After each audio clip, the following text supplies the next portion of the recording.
Assalamualaikum warahmatullahi wabarakatuh, teman dan sahabat semua. Untuk edisi Ramadan ini, saya ingin membacakan sebuah buku yang luar biasa, yang isinya luar biasa, pesannya juga luar biasa. Karena ini salah satu sejarah yang terlengkap, runut, dan dengan riwayat yang paling sahih, dengan riwayat yang paling bisa dipertanggungjawabkan.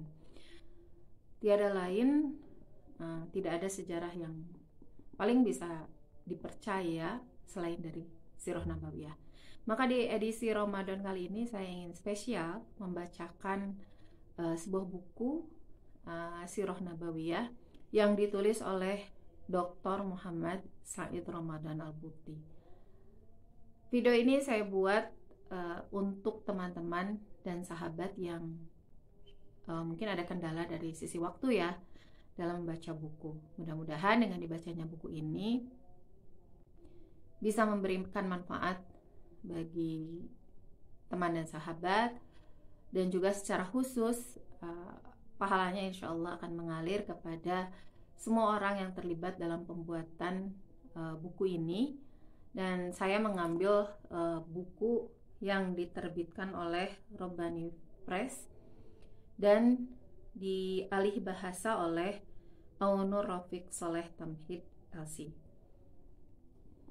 Semoga dengan dibacanya buku ini bisa mengalir kepada mereka semua, dan khususnya kepada penulis sendiri, yaitu Dr. Muhammad Said Ramadan Al-Buti, dan umumnya juga bagi kita semua yang membaca dan Anda yang mendengarkan.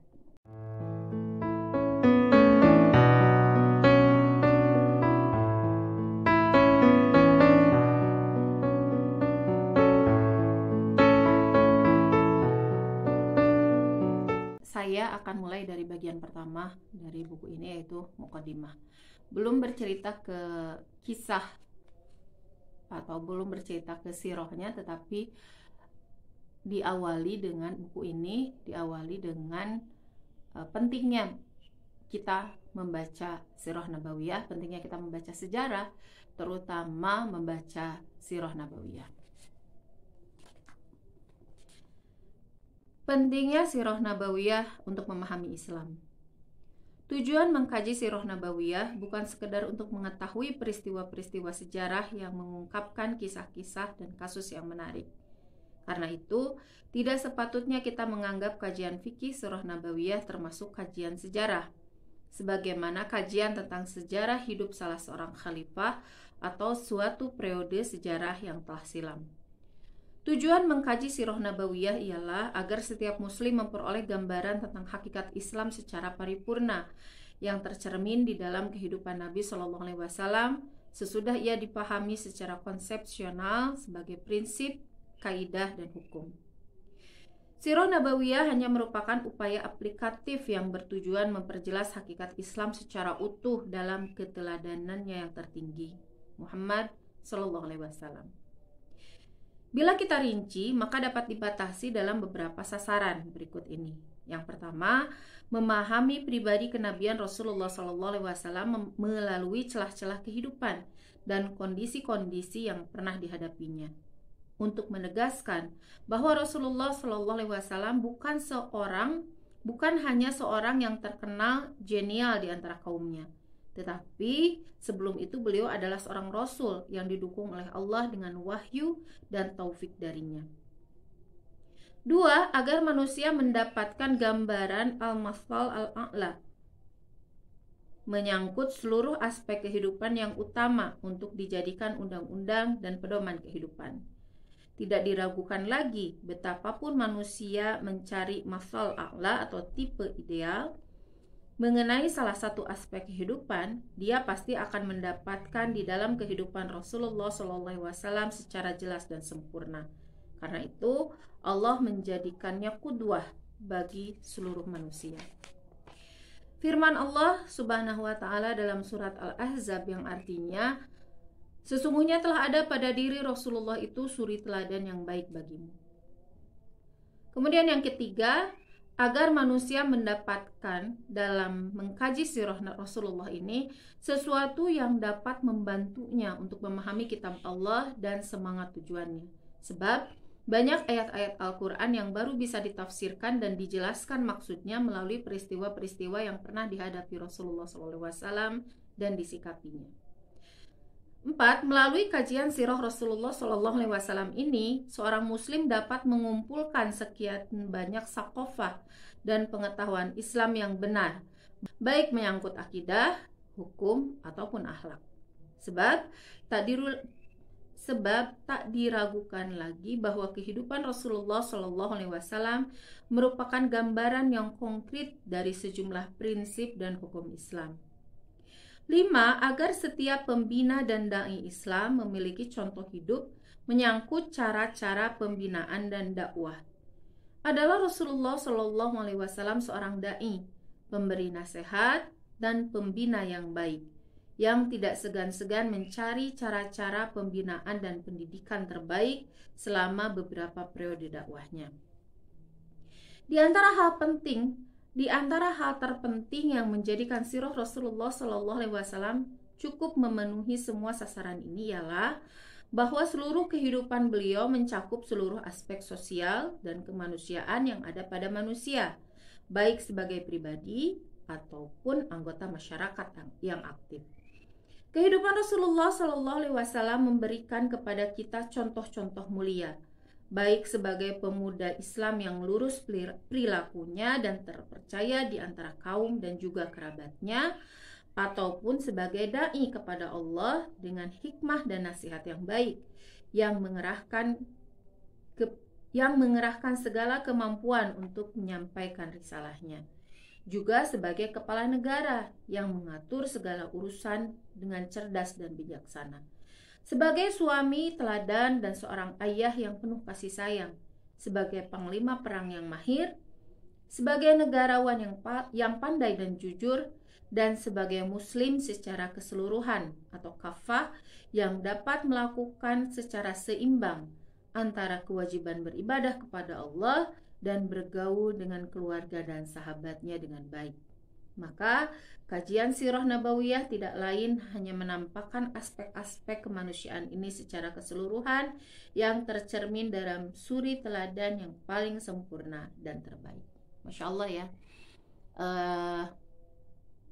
Selalu sebetulnya setiap kita mempelajari sejarah atau biografi hidup seseorang, pasti ada hikmah yang bisa kita ambil, baik pelajaran sikap atau perilaku biografi dari tokoh yang kita pelajari itu buruk atau baik, pasti kita bisa ambil hikmahnya, kita bisa ambil pelajarannya. Tetapi yang paling luar biasa dari yang berbeda gitu ya, dari mempelajari sirah Rasulullah SAW tadi, hikmahnya lebih banyak ternyata daripada yang kita pelajari yang kita dapatkan jika kita mempelajari biografi tokoh yang lain.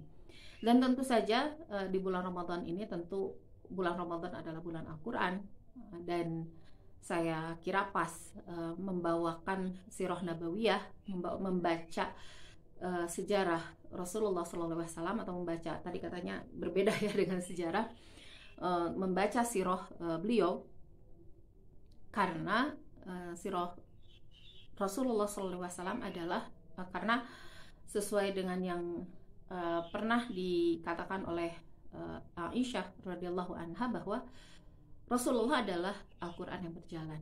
Maka dengan mempelajari sirah Rasulullah SAW, maka kita hakikatnya juga sedang mempelajari Al-Quran. Berikutnya kita akan masuk ke judul baru,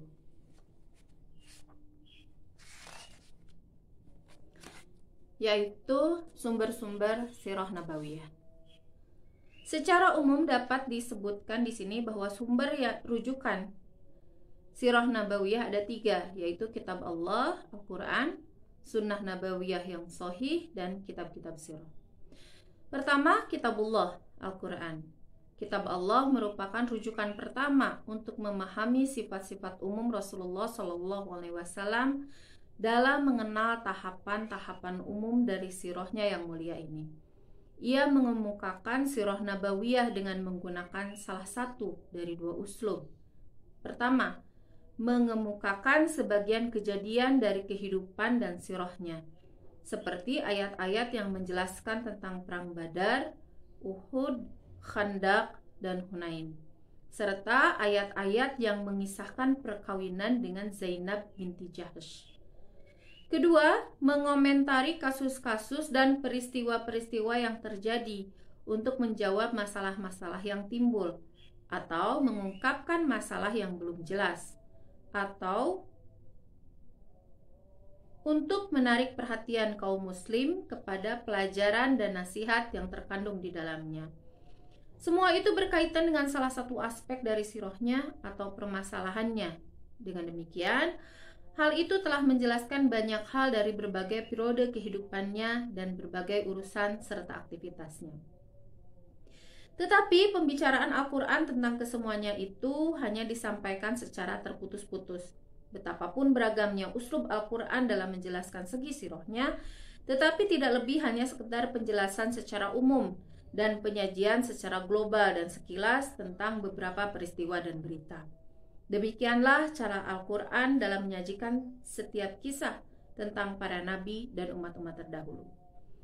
Kedua, sirah nabawiyah yang sahih, yakni apa yang terkandung di dalam kitab-kitab para imam hadis yang terkenal jujur dan amanah. Seperti kitab-kitab yang 6, yaitu Muwatta Imam Malik dan Musnad Imam Ahmad. Sumber kedua ini lebih luas dan lebih rinci. Hanya saja belum tersusun secara urut dan sistematis dalam memberikan gambaran kepada Rasulullah Shallallahu Alaihi Wasallam sejak lahir hingga wafat. Hal ini disebabkan dua hal. Yang pertama, sebagian besar kitab-kitab ini disusun hadis-hadisnya berdasarkan bab-bab fikih atau sesuai dengan satuan pembahasan yang berkaitan dengan syariat Islam. Oleh karena itu, hadis-hadis yang berkaitan dengan sirahnya yang menjelaskan bagian dari kehidupannya terdapat pada berbagai tempat di antara semua bab yang ada. Kedua, para imam hadis, khususnya penghimpun Al-Kutub As-Sittah atau Kutubus Sittah, ketika menghimpun hadis-hadis Rasulullah Shallallahu Alaihi Wasallam tidak mencatat riwayat sirahnya secara terpisah, tetapi hanya mencatat dalil-dalil syariah secara umum yang diperlukan. Di antara keistimewaan sumber kedua ini ialah bahwa sebagian besar isinya diriwayatkan dengan sanad yang sahih, yang bersambung kepada Rasulullah Shallallahu Alaihi Wasallam atau kepada para sahabat yang merupakan sumber khabar mangkul. Kendatipun Anda temukan pula beberapa riwayat dhaif yang tidak bisa dijadikan hujjah.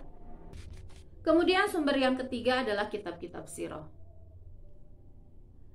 Kajian sirah di masa lalu diambil dari riwayat-riwayat pada masa sahabat yang disampaikan secara turun-temurun tanpa ada yang memperhatikan untuk menyusun atau menghimpunnya dalam suatu kitab. Kendatipun sudah ada beberapa orang yang memperhatikan secara khusus sirah Nabi Shallallahu Alaihi Wasallam dengan rincian-rinciannya. Baru pada generasi tabi'in, sirah Rasulullah Shallallahu Alaihi Wasallam diterima dengan penuh perhatian. Banyak di antara mereka yang mulai menyusun data tentang sirah nabawiyah yang didapatkan dari lembaran-lembaran kertas. Di antara mereka ialah Urwah bin Zubair yang meninggal pada tahun 92 Hijriah, Aban bin Uthman yang meninggal pada 105 Hijriah, kemudian Syurahbil bin Sa'ad yang meninggal pada 123 Hijriah, Wahab bin Munabbih yang meninggal pada 1100 Hijriah, dan Ibnu Syu'aib Az-Zuhri yang wafat tahun 1204 Hijriah. Akan tetapi semua yang pernah mereka tulis ini sudah lenyap, tidak ada yang tersisa, kecuali beberapa bagian yang sempat diriwayatkan oleh Imam At-Tabari. Ada yang mengatakan bahwa sebagian tulisan Wahab bin Munabbih sampai sekarang masih tersimpan di Heidelberg, Jerman. Saya ingat Heidelberg, Jerman ini adalah perpustakaan yang juga menyimpan surat Snokkhorgonje yang mengungkapkan bahwa dia adalah mata-mata kepada sahabatnya. Kemudian muncul generasi penyusun sirah berikutnya. Tokoh generasi ini ialah Muhammad bin Ishaq yang wafat 1502 Hijriah, lalu disusul oleh generasi sesudahnya dengan tokohnya Al-Waqidi 203 Hijriah dan Muhammad bin Sa'ad, penyusun kitab At-Tabaqatul Kubra yang wafat tahun 1300 Hijriah. Para ulama sepakat bahwa apa yang ditulis oleh Muhammad bin Ishaq merupakan data paling terpercaya tentang sirah nabawiyah pada masa itu. Tetapi sangat disayangkan bahwa kitabnya Al-Maghazi termasuk kitab yang musnah pada masa itu. Tetapi alhamdulillah sesudah Muhammad bin Ishaq muncul Abu Muhammad Abdul Malik yang terkenal dengan Ibnu Hisham. Ia meriwayatkan sirah tersebut dengan berbagai penyempurnaan setengah abad setelah penyusunan kitab Ibnu Ishaq tersebut. Kitab Sirah Nabawiyah yang dinisbatkan kepada Ibnu Hisham yang ada sekarang ini hanya merupakan duplikat dari Maghazinya Ibnu Ishaq. Ibnu Khalikan berkata, Ibnu Hisham adalah orang yang menghimpun sirah Rasulullah SAW dari Al-Maghazi dan As-Siyar karangan Ibnu Ishaq. Ia telah menyempurnakan dan meringkasnya. Kitab inilah yang ada sekarang dan yang terkenal dengan Sirah Ibnu Hisham. Selanjutnya, lahirlah kitab-kitab Sirah Nabawiyah. Sebagiannya menyajikan secara menyeluruh, tetapi ada pula yang memperhatikan segi-segi tertentu, seperti Asfahani di dalam kitabnya Dalail An-Nubuwah, Tirmizi di dalam kitabnya Asy-Syama'il, dan Ibnu Qayyim Al-Jauziyah di dalam kitabnya Zadul Ma'ad. Itu judul kedua tentang sumber-sumber sirah nabawiyah. Dan saya harus cut video ini karena nanti sambung lagi.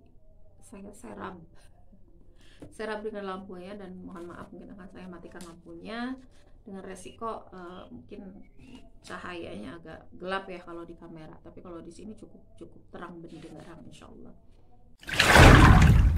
Judul berikutnya adalah Rahasia dipilihnya Jazirah Arabia sebagai tempat kelahiran dan pertumbuhan Islam. Sebelum membahas sirah Rasulullah SAW dan berbicara tentang Jazirah Arabia, tempat yang dipilih Allah sebagai tempat kelahiran dan pertumbuhannya, terlebih dahulu kita harus menjelaskan hikmah ilahiyah yang menentukan bi'tsah Rasulullah SAW di bagian dunia ini dan pertumbuhan dakwah Islam di tangan bangsa Arab sebelum bangsa lainnya. Untuk menjelaskan hal ini, pertama, kita harus mengetahui karakteristik bangsa Arab dan tabiat mereka sebelum Islam. Juga menggambarkan letak geografis tempat mereka hidup dan posisinya di antara negara-negara di sekitarnya. Sebaliknya, kita juga harus menggambarkan kondisi peradaban dan kebudayaan umat-umat lain pada waktu itu, seperti Persia, Romawi, Yunani, dan India. Kita mulai. Pertama, menyajikan secara singkat kondisi umat-umat yang hidup di sekitar Jazirah Arab sebelum Islam. Pada waktu itu, dunia dikuasai oleh dua negara adidaya, Persia dan Romawi, kemudian menyusul India dan Yunani.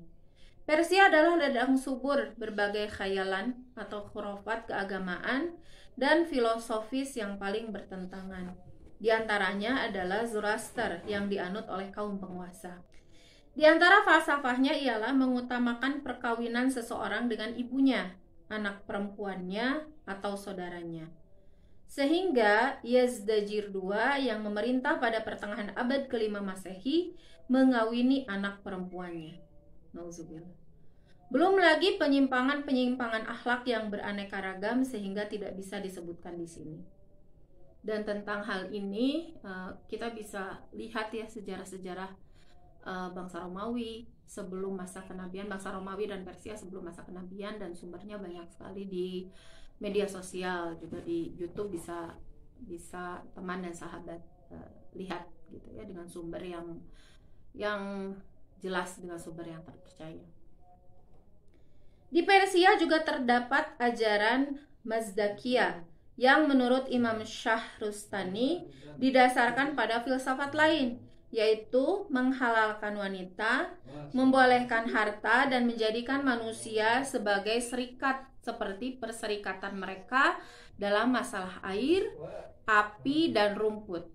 Ajaran ini memperoleh sambutan luas dari kaum pengumbar hawa nafsu. Sedangkan Romawi telah dikuasai sepenuhnya oleh semangat kolonialisme.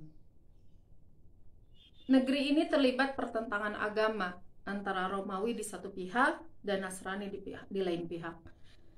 Negeri ini mengandalkan kekuatan militer dan ambisi kolonialnya dalam melakukan petualangan naif demi mengembangkan agama Kristen dan mempermainkannya sesuai dengan keinginan hawa nafsunya yang serakah. Dan kita ketahui ya, berubah-rubahnya Injil, kitab Injil ini diprakarsai oleh Romawi. Negara ini pada waktu yang sama tak kalah bejatnya dari Persia. Kehidupan nista, kebejatan moral, dan pemerasan ekonomi telah menyebar ke seluruh penjuru negeri akibat melimpahnya penghasilan dan menumpuknya pajak. Akan halnya Yunani, maka negeri ini sedang tenggelam dalam lautan khurafat dan mitos-mitos verbal yang tidak pernah memberinya manfaat. Demikian pula India, sebagaimana dikatakan oleh Ustadz Abdul Hasan An-Nadawi, telah disepakati oleh para penulis sejarahnya bahwa negeri ini sedang berada pada puncak kebejatan dari segi agama, akhlak, ataupun sosial. Masa tersebut bermula sejak awal abad ke-6 Masehi. India bersama negara tetangganya berandil dalam kemerosotan moral dan sosial. Di samping itu harus diketahui bahwa ada satu hal yang menjadi sebab utama terjadinya kemerosotan, keguncangan, dan kenistapaan pada umat-umat tersebut, yaitu peradaban dan kebudayaan yang didasarkan pada nilai-nilai materialistik semata. Tanpa ada nilai-nilai moral yang mengarahkan peradaban dan kebudayaan tersebut ke jalan yang benar. Akan halnya peradaban berikut segala implikasi dan penampilannya tidak lain hanyalah merupakan sarana dan instrumen. Jika pemegang sarana dan instrumen tidak memiliki pemikiran dan nilai-nilai moral yang benar, maka peradaban yang ada di tangan mereka akan berubah menjadi alat kesengsaraan dan kehancuran. Tetapi jika pemegang memiliki pemikiran yang benar yang hanya bisa diperoleh melalui wahyu ilahi, maka seluruh nilai peradaban dan kebudayaan akan menjadi sarana yang baik bagi kebudayaan yang bahagia, penuh dengan rahmat di segala bidang. Sementara itu, di Jazirah Arabia, bangsa Arab hidup dengan tenang, jauh dari bentuk keguncangan tersebut.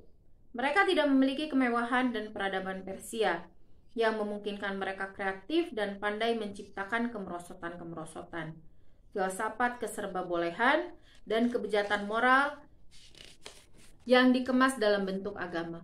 Mereka juga tidak memiliki kekuatan militer Romawi yang mendorong mereka melakukan ekspansi ke negara-negara tetangga. Mereka tidak memiliki kemegahan filosofis dan dialektika Yunani yang menjerat mereka menjadi mangsa mitos dan khurafat. Karakteristik mereka seperti bahan baku yang belum diolah dengan bahan lain, masih menampakkan fitrah kemanusiaan dan kecenderungan yang sehat dan kuat, serta cenderung kepada kemanusiaan yang mulia, seperti setia, penolong, dermawan, rasa harga diri, dan kesucian. Hanya saja mereka tidak memiliki makrifat atau pengetahuan yang akan mengungkapkan jalan ke arah itu, karena mereka hidup di dalam kegelapan, kebodohan, dan alam fitrah yang pertama. Akibatnya, mereka sesat jalan, tidak menemukan nilai-nilai kemanusiaan tersebut. Kemudian mereka membunuh anak dengan dalih kemuliaan dan kesucian, memusnahkan harta kekayaan dengan alasan kedermawanan, dan membangkitkan peperangan di antara mereka dengan alasan harga diri dan kepahlawanan. Kondisi inilah yang diungkapkan oleh Allah Subhanahu wa Ta'ala dalam Kondisi inilah yang diungkapkan oleh Allah dengan dhalal ketika mensifati dengan firman-Nya. Dan sesungguhnya kamu sebelum itu benar-benar termasuk orang-orang yang sesat. Al-Baqarah 198. Suatu sifat apabila dinisbatkan kepada kondisi umat-umat lain pada waktu itu lebih banyak menunjukkan kepada i'tizar daripada kecaman, celaan, dan hinaan kepada mereka. Ini dikarenakan umat-umat lain tersebut melakukan penyimpangan-penyimpangan terbesar dengan bimbingan sorot peradaban, pengetahuan, dan kebudayaan. Mereka terjerembab ke dalam kubang kerusakan dengan penuh kesadaran, perencanaan, dan pemikiran. Di samping itu, Jazirah Arab secara geografis terletak di antara umat-umat yang sedang dilanda pergolakan. Bila diperhatikan sekarang, seperti dikatakan oleh Ustadz Muhammad Mubarak, maka akan diketahui betapa Jazirah Arab terletak di antara dua peradaban. Pertama, peradaban barat materialistis yang telah menyajikan suatu bentuk kemanusiaan yang tidak utuh. Kedua, peradaban spiritual penuh dengan khayalan di ujung timur, seperti umat-umat yang hidup di India, Cina, dan sekitarnya. Jika telah kita ketahui kondisi bangsa Arab di Jazirah Arab sebelum Islam dan kondisi umat-umat lain di sekitarnya, maka dengan mudah kita dapat menjelaskan hikmah ilahiyah yang telah berkenan menentukan Jazirah Arab sebagai tempat kelahiran Rasulullah SAW dan kerasulannya. Dan mengapa bangsa Arab ditunjuk sebagai generasi perintis yang membawa cahaya dakwah kepada dunia menuju agama Islam yang memerintahkan seluruh manusia di dunia ini agar menyembah Allah semata. Jadi, bukan seperti yang dikatakan oleh sebagian orang yang karena memiliki agama batil dan peradaban palsu, sulit diluruskan dan diharapkan oleh sebab kebanggaan mereka terhadap kerusakan yang mereka lakukan dan anggapan mereka sebagai sesuatu yang benar. Sedangkan orang-orang yang masih hidup di masa pencarian, mereka tidak akan mengingkari kebodohannya dan tidak akan membanggakan peradaban dan kebudayaan yang tidak dimilikinya. Dengan demikian, mereka lebih mudah disembuhkan dan diarahkan. Kami tegaskan, bukan hanya ini semata yang menjadi sebab utamanya. Karena analisis seperti ini akan berlaku bagi orang yang kemampuannya terbatas dan orang yang memiliki potensi. Analisis seperti tersebut di atas membedakan antara yang mudah dan yang sulit. Kemudian diutamakan yang pertama dan dihindari yang kedua. Karena ini menuju jalan kemudahan dan tidak menyukai kesulitan. Jika Allah menghendaki terbitnya dakwah Islam ini dari suatu tempat, yaitu Persia, Romawi, atau India, niscaya untuk keberhasilan dakwah ini Allah Subhanahu wa Ta'ala mempersiapkan berbagai prasarana di negeri tersebut, sebagaimana Dia mempersiapkannya di Jazirah Arabia. Dan Allah tidak akan pernah kesulitan untuk melakukannya, karena Dia pencipta segala sesuatu, pencipta segala sarana termasuk sebab. Tetapi hikmah pilihan ini sama dengan hikmah dijadikannya Rasulullah sebagai ummi. Tidak bisa menulis dengan tangan kanannya menurut istilah Allah dan tidak pula membaca, agar manusia tidak ragu terhadap kenabiannya dan agar mereka tidak memiliki banyak sebab keraguan terhadap kebenaran dakwahnya. Adalah termasuk kesempurnaan hikmah ilahiyah jika bi'ah atau lingkungan tempat diutusnya Rasulullah dijadikan juga sebagai bi'ah ummiyah atau lingkungan yang ummi, bila dibandingkan dengan umat-umat lain yang ada di sekitarnya, yakni tidak terjangkau sama sekali oleh peradaban-peradaban tetangganya. Demikian pula sistem pemikirannya tidak tersentuh sama sekali oleh filsafat-filsafat membingungkan yang ada di sekitarnya. Seperti halnya akan timbul keraguan di dada manusia apabila mereka melihat Nabi SAW seorang terpelajar dan pandai bergaul dengan kitab-kitab, sejarah umat terdahulu, dan semua peradaban negara-negara di sekitarnya. Dan dikhawatirkan pula akan timbul keraguan di dada manusia manakala melihat munculnya dakwah Islamiyah di antara dua umat yang memiliki peradaban budaya dan sejarah seperti negara Persia, Yunani, atau Romawi. Sebab orang yang ragu dan menolak mungkin akan menuduh dakwah Islam sebagai mata rantai pengalaman budaya dan pemikiran-pemikiran filosofis yang akhirnya melahirkan peradaban yang unik dan perundang-undangan yang sempurna. Al-Quran telah menjelaskan hikmah ini dengan ungkapan yang jelas dalam firman-Nya di surat Al-Jumu'ah ayat 2. Artinya, Dialah yang mengutus kepada kaum yang ummi seorang rasul di antara mereka, yang membacakan ayat-ayatnya kepada mereka, mensucikan mereka, dan mereka diajar akan kitab dan hikmah. Dan sesungguhnya mereka sebelumnya benar-benar dalam kesesatan yang nyata. Allah telah menghendaki Rasulnya seorang yang ummi, dan kaum di mana Rasul ini diutus juga kaum secara mayoritas ummi, agar mukjizat kenabian dan syariat Islamiyah menjadi jelas di dalam pikiran. Tidak ada pembauran di antara dakwah Islam dengan dakwah-dakwah manusia yang bermacam-macam. Ini sebagaimana nampak jelas merupakan rahmat yang besar bagi hambanya. Selain itu ada pula hikmah-hikmah yang tidak tersembunyi bagi orang yang mencarinya. Antara lain, satu, sebagaimana telah diketahui, Allah menjadikan Baitul Haram sebagai tempat berkumpul bagi manusia dan tempat yang aman, sebagaimana terdapat dalam Quran Surat Al-Baqarah ayat 125. Dan rumah yang pertama kali dibangun bagi manusia untuk beribadah dan menegakkan syiar-syiar agama.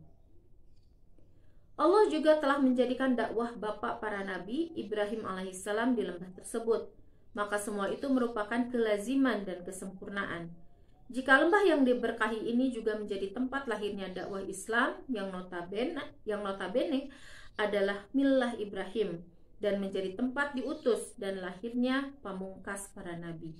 Bagaimana tidak, sedangkan dia termasuk keturunan Ibrahim alaihissalam. 2. Secara geografis, Jazirah Arabia sangat kondusif untuk mengemban tugas dakwah seperti ini. Karena jazirah ini terletak, sebagai telah kami sebutkan, di bagian tengah umat-umat yang ada di sekitarnya. Posisi geografis ini akan menjadikan penyebaran dakwah Islam ke semua bangsa dan negara di sekitarnya berjalan dengan gampang dan lancar. Bila kita perhatikan kembali sejarah dakwah Islam pada permulaan Islam dan pada masa pemerintahan para khalifah yang terpimpin, niscaya kita akan mengakui kebenaran hal ini. 3. Sudah menjadi kebijaksanaan Allah untuk menjadikan bahasa Arab sebagai bahasa dakwah Islam dan media langsung untuk menerjemahkan kalam Allah dan penyampaiannya kepada kita. Jika kita kaji karakteristik semua bahasa, lalu kita bandingkan antara yang satu dengan lainnya, niscaya akan kita temukan bahwa bahasa Arab dengan memiliki keistimewaan yang tidak dimiliki oleh bahasa lainnya. Maka sudah sepatutnya jika bahasa Arab dijadikan bahasa pertama bagi kaum muslimin di seluruh penjuru dunia.